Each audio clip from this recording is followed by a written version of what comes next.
ខ្ញុំបានខ្លាយជាសត្វពស់បៃតងបូមមាត់សរាល់ពេលទៅឆ្លុះកញ្ចក់នៅមាត់អូខ្ញុំស្ទើរតែថប់ដង្ហើមដោយសារសម្រាប់ខ្លួនឯងខ្លួនពណ៌បៃតងដូចត្បូងមរកតចុងកន្ទុយមានពណ៌ក្រហមបន្តិចនេះពិតជាស្រស់ស្អាតខ្លាំងណាស់ស្អាតរហូតដល់ខ្ញុំភ័យហើយមិនទាន់ទាំងសាំផងក៏ដល់រដូវបន្តពូជដែលអ្វីរស់ឡើងវិញទៅហើយនិយាយលេងទេដឹងពស់ស្រីស្អាតដាច់គេដូចខ្ញុំមិននឹងអាចបន្តពូជផ្ដេសផ្ដាស់បានប៉ុន្តែមានពស់ផ្សេងទៀតចង់បន្តពូជខ្ញុំបានសម្លឹងមើលពស់ Black Mamba ពណ៌ខ្មៅរលោងវែងហើយកាច់នៅក្បែរនោះព្រមមានគេឲ្យនៅឆ្ងាយពីខ្ញុំបើមិនអញ្ចឹងទេខ្ញុំនឹងស៊ីគេនៅចិត្តនេះមានតែយើងពីរនាក់ទេរៀងតូចដូចឯងបើមិនបន្តពូជជាមួយខ្ញុំតើទៅជាមួយអ្នកណាពស់ Black Mamba លៀនអណ្ដាតពណ៌ខ្មៅចេញមកសម្លឹងមើលរៀងតូចស្ដើងមិនដល់1ម៉ែត្ររបស់ខ្ញុំដោយការមើលងាយក្នុងខួរក្បាលឯងមានតែរឿងបន្តពូជមែនទេគួរឲ្យធុញណាស់ស៊ីគេតែម្ដងទៅទោះបីជាខ្ញុំមើលទៅតូចប៉ុន្តែសែនរបស់ខ្ញុំហាក់ដូចជាមានសភាពគិតអាចលេបមេឃបានអាំមាត់របស់ខ្ញុំបើកធំដល់កម្រិតកំពូលភ្លាមឆ្អែតហើយហ្វេនដាមធ្វើឲ្យខ្ញុំឃ្លានចង់ស៊ីពួកដូចគ្នាខ្ញុំក៏មិនអាចទប់ទល់បានដែរបើមិនស៊ីគឺស្លាប់ស្រួលជ្រៅណាស់នឹកស្មានមិនដល់ថាពូ Black Mamba នេះសម្បូរជីវជាតិណាស់អូមិនមែនទេគឺធម្មពលវិញ្ញាណពេញលេញធ្វើឲ្យខ្ញុំប្រែរូបរាងបានភ្លាមមានដៃជើងម្ដងទៀតអាចដើរបានអារម្មណ៍នេះពិតជាអស្ចារ្យណាស់ទើបតាទើបដឹងថាពេលខ្លាយជាពូដំបងខ្ញុំបានចង់ខ្លួនឯងចុះប៉ុន្មានដងក្រោយប្រែរូបរាងខ្ញុំរត់ទៅមាត់អូយ៉ាងលឿនត្រៀមចិត្តជាមុនតាមទម្លាប់ហើយឲ្យមើលដល់ក្តីរំពឹងឃើញផ្ទៃទឹកឆ្លុះមុខដ៏ស្រស់ស្អាតភ្នែកវែងធ្មេញសបូរមាត់ក្រហមរោគពណ៌បៃតងធ្វើឲ្យស្បែកស្ដុចព្រើពិតជាមុខមាត់បីសាច់ដែលធ្វើឲ្យគេវង្វេងមែនទីបំផុតមិនបាច់ស៊ីតែដង្កូវទៀតទេនៅទីនេះចាប់យកទៅវិញសម្លេងមួយបន្លឺឡើងភ្លាមចាប់អ្នកណាខ្ញុំមិនទាន់ទាំងបានគយគន់ខ្លួនឯងចាប់ផងខ្ញុំត្រូវបានមនុស្សពីរនាក់អូសទៅយ៉ាងបង្ខំពួកគេអូសខ្ញុំចូលទៅក្នុងទីជ្រៅមួយផ្លូវចូលចុះទៅក្រោមរហូតមិនដឹងថាដើរយូរប៉ុណ្ណាទើបឃើញច្បាស់ថាមានវិមានក្រោមដីដ៏ធំមួយនៅចំពោះមុខក្របកែវរាត្រីនៅលើជញ្ជាំងថ្មបានបំភ្លឺកន្លែងងឹតទាំងមូលនៅក្នុងរូងភ្នំមានចំហាយទឹកហើយនៅចំកណ្ដាលមានវិមានគ្រីស្តាល់ដ៏ធំមួយក្រោយនាំខ្ញុំទៅដល់វិមានពួកគេក៏គោរពហើយនិយាយថាក្រាបបង្គំស្ដេចពស់ពួកយើងបានស្វែងរកគ្រប់ទីកន្លែងរាប់ពាន់គីឡូម៉ែត្រហើយពស់ញីដែលប្រែរូបរាងបានមានតែនាងមួយទេធ្វើអីហ្នឹងមិនមែនចង់ស៊ីខ្ញុំដើម្បីបំពន់ធម្មពលទេដឹងបរិះនៅលើវេទិកាខ្ពស់សម្លឹងមើលខ្ញុំភ្នែកលោកលួនរបស់គេហាក់ដូចជាចង់ឲ្យខ្ញុំស៊ីជីពស់បៃតងបូមមាត់ស្តាហើយទោះបីជាតូចបន្តិចប៉ុន្តែស្បែកនេះស្អាតណាស់សមនឹងយើងស្ដេចពស់បើកភ្នែកឡើងទឹកមុខក្រអឺតក្រទុំបង្ហាញពីការពេញចិត្តបន្តិច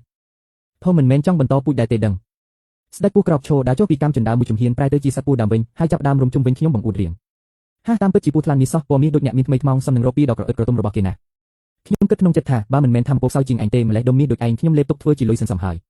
យទោះបីជាវាមិនឈ្នះប៉ុន្តែក៏មិនអាចចាញ់ច្រាប់ដែររូបរាងនៅតែអាចបង្ហាញបានខ្លះមើលឲ្យច្បាស់នាងខ្ញុំនឹងប្រែរូបរាងដែរហើយពេលខ្ញុំភ្ញាក់ឡើងខ្ញុំឃើញបាតអាងងឹតជុំវិញពោពេញដោយទឹកកកខ្មៅខ្ញុំអន់ក្បាលមើលខ្លួនឯងដងខ្លួនត្រូវបានកប់ដោយទឹកកកបែកបាក់ខ្ញុំរលាស់ទឹកកកចេញពីខ្លួនឃើញថារាងកាយនៅតែមានពណ៌បៃតងប៉ុន្តែស្រកាប្រែជាថ្លាដូចកញ្ចក់ទោះបីជារាងកាយមិនធំប៉ុន្មានតែមានអារម្មណ៍ថាពុះដូចជាមានរន្ធគ្មានបាតគ្លៀនខ្លាំងណាស់ខ្ញុំពេញចិត្តណាស់ពេលដែលខ្ញុំកំពុងតែវាលេងស្រាប់តែសំឡេងពីចម្ងាយដូចជាសំឡេងរស័យបាក់នាងភ្ញាក់ហើយឬមិនទាន់ឃើញមនុស្សតែសំឡេងមុនមកយានស្រាប់តែមានក្បាលនាគដ៏ធំមួយបានលេចឡើងនៅចំពោះមុខខ្ញុំនៅពីមុខឃើញតែស្រកាពណ៌ខ្មៅពន់ខែជាច្រើនទាំងដូចជាកំពែងក្រុងអញ្ចឹងស្រកាមានសភាពរឹងដូចដែករាងកាយទាំងមូលខ្មៅងឹតបញ្ចេញពន្លឺត្រជាក់តិចនៅលើក្បាលមានស្នែងនាគពីរដែលមិនទាន់ដុះពេញលេញខ្ញុំងើបក្បាលព្យាយាមមើលរាងកាយសត្វយក្សទាំងមូលស្ទើរតែបាក់ខ្លួនឯងទៅហើយទើបមើលឃើញផ្នែកមួយនៃសត្វចម្លែកដ៏ធំនៅចំពោះមុខតាធំប៉ុណ្ណាខ្ញុំសាកលាខ្លួនប្រហែលជាស្មើនឹងប្រវែងពុកមាត់នាគមួយសរសៃរបស់គាត់សត្វយក្សអន់ក្បាលចុះប្រស្រីភ្នែកធំដូចធុងទឹកសម្លឹងមកខ្ញុំនោះគឺជាសម្ពាធនៃអ្នកប្រមាញ់លំដាប់កំពូលខ្ញុំបានឃើញរូបរាងដ៏តូចរបស់ខ្ញុំនៅក្នុងភ្នែកនាគនោះនាគស្រកាខ្មៅស្នែងនាគប្រញាំឈររាងកាយធំសម្បើមសត្វសាហាវពីបុរាណនាគខ្មៅតើអ្នកណាដែលថាមិនញ័រនោះខ្ញុំសំបីតែញាត់ថ្មីគាត់ក៏មិនគ្រប់គ្រាន់ផងមួយយានប្រហែលជាមើលឃើញថាខ្ញុំខ្លាចហើយក៏ប្រែខ្លួនជាមនុស្សសុំទោសដោយដឹងថានាងទើបតែភ្ញាក់មកទីនេះរៀងប្រញាប់បន្តិចធ្វើឲ្យនាងភ័យហើយមែនទេព្រះម្ចាស់នាគខ្មៅពិតជាអស្ចារ្យណាស់អ្នកតូចមានសំណាងបានឃើញរូបរាងពិតខ្ញុំក៏ប្រែខ្លួនជាមនុស្សនៅតែញ័រខ្លួនស្ទើរតែលុតជង្គង់ចុះទៅហើយនាងមិនបាច់ខ្លាចទេចំណងអាហាររបស់ខ្ញុំខុសពីនាងបើធៀបនឹងពស់ខ្ញុំចូលចិត្តស៊ីត្រីបាឡែនសមុទ្រជ្រៅជាងមួយយានព្យាយាមលួងលោមខ្ញុំការលួងលោមមិនបានផលខ្ញុំដកដង្ហើមវិញជាច្រើនដងព្យាយាមធ្វើចិត្តឲ្យស្ងប់ពិតជាមិនអាចបន្ទោសខ្ញុំថាកំសាកបានទេសម្ពាធនៃរូបរាងដើមរបស់នាគខ្មៅខ្លាំងពេកខ្ញុំមានជំងឺខ្លាចបឋិយព្រះម្ចាស់ហេតុអ្វីបានជួយសង្គ្រោះខ្ញុំយ៉ាងណាមិញខ្ញុំបានស៊ីចង់និយាយតែមិនហ៊ាននិយាយយ៉ាងណាមិញថៃផានគឺជាកូនប្រុសរបស់គាត់មិនអីទេថៃផានរៀនសូត្រមិនបានល្អបានធ្វើខុសគឺត្រូវទទួលផលដោយខ្លួនឯងចំពោះការដែលខ្ញុំជួយសង្គ្រោះនាងគឺដោយសារតែខ្ញុំបានទូទីមួយការបង្ហាញនៃគឺនាងអាចបំបែកភាពតច្រកនៃត្រកូលពូបានល្អគឺចង់ឲ្យខ្ញុំបន្តពុតទៀតហើយខ្ញុំស្ទុតមុខអស់ហើយគ្រាន់តែចង់ប្រូប្រធានបទកម្ចាស់តានេះជាកន្លែងណានេះគឺជាអាងទឹកត្រជាក់នៃដែនដីសម្ងាត់ជាកន្លែងដែលខ្ញុំប្រើដើម្បីទប់ជាពីក្នុងខ្លួននាងអាចស្នាក់នៅទីនេះដើម្បីសម្រាប់សិនមិនបាច់បារម្ភថាមានអ្នកមកធ្វើបាបទេប៉ុន្តែខ្ញុំនៅតែសង្ឃឹមថានៅថ្ងៃក្រោយនាងអាចតាក់ទងជាមួយកូនចិញ្ចឹមរបស់ខ្ញុំបានខ្លះបៃអ៊ីនិងសៀងវៃសុទ្ធតែអាចពិចារណាបានពួកគេទាំងពីរទោះបីជាមានចរិតឆេវឆាវបន្តិចប៉ុន្តែអត្តចរិតនៅតែល្អនិងប្រព្រឹត្តល្អចំពោះនាងជប់សិនតើខ្ញុំអាចស្នាក់នៅក្នុងអាងទឹកត្រជាក់នៃដែនដីសម្ងាត់នេះមិនចេញទៅក្រៅបានទេខ្ញុំសួរតិចពស់ទាំងនោះមានរូបរាងចម្លែកតើមានដុំទឹកកកធំនេះស្អាតត្រង់ណាហើយអ្វីបានជានាងបដិសេធឈ្មោះបដិសេធការបន្តពូជបែបនេះមួយយានឆ្ងល់យ៉ាងខ្លាំងមិនហ៊ានលាក់បានព្រះម្ចាស់ទេខ្ញុំដើមឡើយជាមនុស្សមិនដឹងថាសំនឹងមូលហេតុនាងតូចកូនប្រុសរបស់ខ្ញុំឆ្លើយពេកហើយបើពួកគេធ្វើឲ្យនាងភ័យខ្ញុំនាំពួកគេមកសុំទោសនាងធម្មពលរបស់គាត់ពិសេសណាស់ត្រជាក់ខ្លាំងក្លាដូចបន្ទប់ម៉ាស៊ីនត្រជាក់នៅរដូវក្តៅតាក់ទាញខ្លាំងធ្វើឲ្យគេចង់នៅក្បែរពិតជាត្រជាក់ស្រួលណាស់ខ្ញុំប្រវីក្បាលដើម្បីបណ្ដេញគំនិតមិនល្អចេញរឿងពងកូនគឺមិនអាចទៅរួចទេទោះបីជាត្រជាក់យ៉ាងណាក៏គ្មានប្រយោជន៍ដែរហើយអ្វីបានជាកូនប្រុសរបស់អ្នកមានពូជខុសគ្នាមាត់ខ្ញុំលឿនជាងខួរក្បាលស្រាប់តែនិយាយចេញមកនិយាយរួចទើបដឹងថាមិនសមរម្យគាត់សាច់តិចមិនខឹងទេតែបែរជាធ្វើឲ្យបរិយាកាសជុំវិញក៏ក្តៅបន្តិចទៅវិញពួកគេមិនមែនជាកូនបង្កើតរបស់ខ្ញុំទេគឺរើសមកពីខាងក្រៅកាលពីប្រហែលឆ្នាំមុនអញ្ចឹងតើចុះលោកជាពូជអ្វីដែរនាងពិតជាចេះនិយាយមែនគាត់ឌីដងខ្ញុំមួយម៉ាត់មិនបានឆ្លើយចំទេចុះលោកឈ្មោះអ្វីដែរ ខ្ញុំមានការចង់ដឹងចង់ឃើញបន្តិចសត្វពស់ទាំងអស់សុទ្ធតែជាប្រជារាស្ត្ររបស់ខ្ញុំនាងអាចហៅខ្ញុំថាឪពុកតាមពួកគេបានសូមទោសគ្មានទម្លាប់ដើរទទួលស្គាល់ឪពុកផ្ដេសផ្ដាស់ទេខ្ញុំក្រឡេកភ្នែកដាក់រៀបចំកន្លែងស្នាក់នៅឲ្យបានល្អកុំឆ្លើយគាត់ងាកទៅបញ្ជាអ្នកទាំងនោះរួចក៏បាត់ខ្លួនទៅបន្សល់ទុកតែភាពត្រជាក់ករុណាក្រោយពេលស្ដេចពស់ដែលជាឪពុកចិញ្ចឹមនោះចេញទៅបងប្អូនពួកគេក៏ចាប់ផ្ដើមសម្លឹងមកខ្ញុំខ្សែភ្នែកនោះដូចជាកំពុងសម្លឹងមើលម្ហូបដ៏ឈ្ងុយឆ្ងាញ់មួយចានសូមសួរពួកបងតែឥឡូវខ្ញុំអាចទៅបានឬនៅខ្ញុំសម្រេចចិត្តថាត្រូវតែទ្រាំសិនទឹកមុខពួកគេខុសគ្នាពស់ដែលលំអបស៊ីនោះនិយាយទាំងស្រក់ទឹកមាត់ថាទៅមិនរួចទេឥឡូវនេះជារដូវបន្តពូជប្អូនស្រីនៅវិមានពស់មានសុវត្ថិភាពជាងនិយាយចប់ក៏ចង្អុលទៅទី1អ្នកបម្រើដែលចេញមកក៏នាំខ្ញុំទៅកន្លែងស្នាក់ន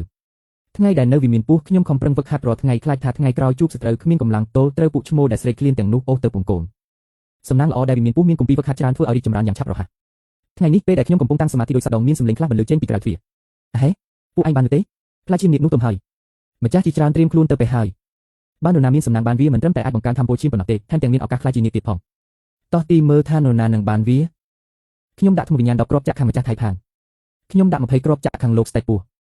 ហើយឯងជាអ្នកថ្មីពិតជាមិនដឹងអីមែនលោកស្ដេចពស់គ្រាន់តែដើរតាមដូនតាយូរជាងគេប៉ុណ្ណោះបើនិយាយពីល្បិចពីស្ពូលគឺម្ចាស់ថៃផានពូកែជាងមានសង្ឃឹមឈ្នះច្រើនជាងផ្លែឈាមនាគគ្រាន់តែឈ្មោះក៏ដឹងថាជារបស់ល្អដែរហើយឈ្មោះមានពាក្យនាគទៀតប្រកាសជាពើខ្លាំងណាស់បើខ្ញុំបានវាតើខ្ញុំនឹងខ្លាំងជាងមុនហើយលែងត្រូវគេគៀបសង្កត់ទៀតមែនទេខ្ញុំរកឃើញទន្សាយព្រៃនំផ្លូវសាក់សួរផ្លូវដោយប្រយោលរួចលួចចេញទៅទាំងងឹតតែមិនបានចាប់អារម្មណ៍ថាមានស្រមោលពណ៌ថ្នប់លាក់ខ្លួននៅទីងឹតខាងក្រោយគេញឹមតិចបញ្ចេញចំគោមពីរដ៏គួរឲ្យខ្លាចខ្ញុំជាពស់បៃតងអូមិនមែនទេប្រហែលជាពូជបំផ្លែងសែនយ៉ាងណាក៏ល្បឿនលឿនដែរមួយសន្ទុះក្រោយមកខ្ញុំក៏ទៅដល់កន្លែងផ្លែឈាមនាគនោះអ្វីដែលចម្លែកគឺនៅជុំវិញស្ងាត់ឈឹងមិនមែនថាជារបស់កម្រមានទៅហើយអ្វីជុំវិញរបស់មានតម្លៃគ្មានអ្នកយីមិនចឹងមិនខ្វល់ទេស៊ីសិនចាំគិតទៀតផ្លែឈើនោះពណ៌ក្រហមឆ្អិនឆ្អៅបញ្ចេញកម្ដៅតាក់ទាញលើកនេះវាបានបំពេញធម៌ពលឲ្យខ្ញុំម្ដងទៀតហើយខុសពីលើកមុនដែលលេពូ Black Mamba លើកនេះញ៉ាំរួចក្តៅខ្លាំងណាស់គិតថាប្រហែលជាពើខ្លាំងពេកហើយមើលទៅនាគក្បាលបំរុងនឹងគេចេញពីកន្លែងកាត់ហែកស្រាប់តែមានស្រមោលពណ៌ត្នោតមួយលេចមកហើយបិទលើខ្ញុំអូនស្រីផ្លែឈាមនាគឆ្ងាញ់ទេក៏បានដែររៀងក្តៅមាត់បន្តិចក្នុងចិត្តចេះតែភ័យមិនដឹងថាដោយសារតែអារម្មណ៍ដានតឹងឬក៏ដោយសារតែបានស៊ីផ្លែឈាមនាគនោះទេខ្ញុំមានអារម្មណ៍ថាក្នុងខ្លួនដូចជាកំពុងឆេះភ្លើងអញ្ចឹងឈាមកំពុងតែពុះកញ្ជ្រោលស្រាប់តែចង់រកទឹកកកមកស្អំតើមានរឿងអ្វីកើតឡើងហាច់ខ្ញុំបានតែកំភ្លៀងខ្លួនឯងមួយដៃយ៉ាងខ្លាំងបង្ខំខ្លួនឯងឲ្យភ្ញាក់តៃផានអោបដៃសម្លឹងមើលមកខ្ញុំដោយមិនប្រញាប់ប្រញាល់អូនស្រីកុំទប់ទោទៀតអីផ្លែឈាមនាគគឺជាវត្ថុធាតុយ៉ាងបំផុតសម្រាប់បេសាចពស់មិនត្រឹមតែអាចបន្សុទ្ធឈាមប៉ុណ្ណោះទេថែមទាំងជាថ្នាំសម្រាប់ដុសខ្លាំងខ្លាទៀតផងតៃផានហើបមាត់និយាយតិចគ្រប់ម៉ាត់សុទ្ធតែ GPS ប្រយោជន៍អញ្ចឹងតើបានជាគេរៀបគម្រោងឲ្យខ្ញុំស៊ីផ្លែឈើនេះអាពូដ៏គួរឲ្យស្អប់នេះឆ្លៀតពេលនៅមានស្មារតីខ្ញុំស្ទុះក្រោកឡើងទៅវីជាមួយគេតបក្បាច់ក្រោយមកខ្ញុំចាញ់យ៉ាងអាម៉ាស់ខ្ញុំមិនអស់ចិត្តទេភ្នែកក្រឡេកមើលចុះឡើងបើអញមិនមានធម៌មេត្តាកុំបន្ទោសថាខ្ញុំមិនស្មោះត្រង់អីខ្ញុំសម្រេចចិត្តធ្វើជាចុះសម្រុងនឹងតៃផានឆ្លៀតពេលគេធ្វេសប្រហែសនឹងសម្លាប់គេចោលនិយាយស្រួលតែធ្វើពិបាកក្នុងពេលដែលរាងកាយក្តៅស្ទើរទ្រាំមិនបានបែបនេះពិបាកនឹងរក្សាស្មារតីណាស់ស្ទើរតែទប់អារម្មណ៍មិនបានប៉ុន្មានដងទៅហើយហេតុនេះខ្ញុំលួចខាំចុងកន្ទុយខ្លួនឯងប៉ុន្មានម៉ាត់ដើម្បីបង្ខំឲ្យខ្លួនឯងភ្ញាក់ទីបំផុតឱកាសមកដល់ហើយនៅពេលដែលតៃផានហ៊ាបនឹងសម្រេចបំណងខ្ញុំបញ្ចេញជំនាញពីកំណើតភ្លាមគឺក្រពះលំមាត់របស់ខ្ញុំបាត់ធំភ្លាមថែមទាំងលើពីកម្រិតកំណត់នៃរូបរាងកាយខ្លាចជាមាត់ដ៏ធំដូចលំជ្រៅតៃផានភ័យស្លន់ស្លោមិនទាន់ទាំងបានស្រែកផងក៏ត្រូវខ្ញុំលេបចូលតែមួយម៉ាត់អាអកពិភពលោកស្ងប់ស្ងាត់ហើយខ្ញុំសម្លឹងមើលពស់ខ្លួនឯងមិនដាក់ភ្នែកឃើញវាប៉ោងឡើងហើយក៏ស្រកទៅវិញយ៉ាងលឿនអាពស់ចង្រៃឆាប់ខ្លាចជាសារធាតុចិញ្ចឹមរបស់ខ្ញុំតាមសម្រួលទៅប៉ុន្តែទោះបីជាឆ្អែតហើយក្តីកម្ដៅក្នុងខ្លួនមិនត្រឹមតែមិនថយចុះទេតែបែរជាកាន់តែខ្លាំងក្លាឡើងដោយសារតែបានលេបធម្មពលវិញ្ញាណរបស់តៃផានទៅវិញខ្ញុំក្តៅស្ទើរតែផ្ទុះទៅហើយផ្លែឈាមនាគបុកនឹងធម្មពលវិញ្ញាណរបស់តៃផានវាលើសពីសមត្ថភាពដែលរាងកាយខ្ញុំអាចទទួលយកបានយប់ងឹតខ្យល់បក់ខ្លាំងដែលគួរតែស្ងប់ស្ងាត់រាងកាយរបស់ខ្ញុំចាប់ផ្ដើមហុយផ្សែងខ្ញុំមានអារម្មណ៍ថាដូចជាមានអ្វីមួយចង់ទម្លាយចេញមកសភាពគិតប្រាប់ខ្ញុំថាវាគឺជាការវិវត្តខ្ញុំមើលជុំវិញខ្លួនតើមានទឹកណីណាតើមានទឹកកកណីណាអារម្មណ៍ក្តៅរលាកក្នុងខ្លួនធ្វើឲ្យខ្ញុំដើរទៅណាឆ្ងាយមិនរួចលឺសូរសំឡេងឆាខ្ញុំមានអារម្មណ៍ថាស្បែករបស់ខ្ញុំស្ទើរតែឆ្អិនទៅហើយក្តៅដូចជាយកកំអែភ្នំភ្លើងមកស្រោចខ្លួនមិនខុសពីការគិតទុកខ្ញុំចិត្តចេះខ្លួនឯងហើយត្រូវភ្លើងដុតរហូតដល់វង្វេងស្មារតីដេកសន្ធឹងនៅលើដីឆ្អិនអស់រលីងការវិវត្តបរាជ័យចប់បាត់ហើយហ៎តាមពិតទៅការលោភលន់ចង់ស៊ីគឺគ្មានលទ្ធផលល្អទេខណៈពេលដែលព្រលឹងខ្ញុំកំពុងតែអណ្ដែតទទួលអារម្មណ៍ដឹងពីការហាយរបស់ឋានរកហើយត្រៀមខ្លួនទៅចាប់ជាថ្មី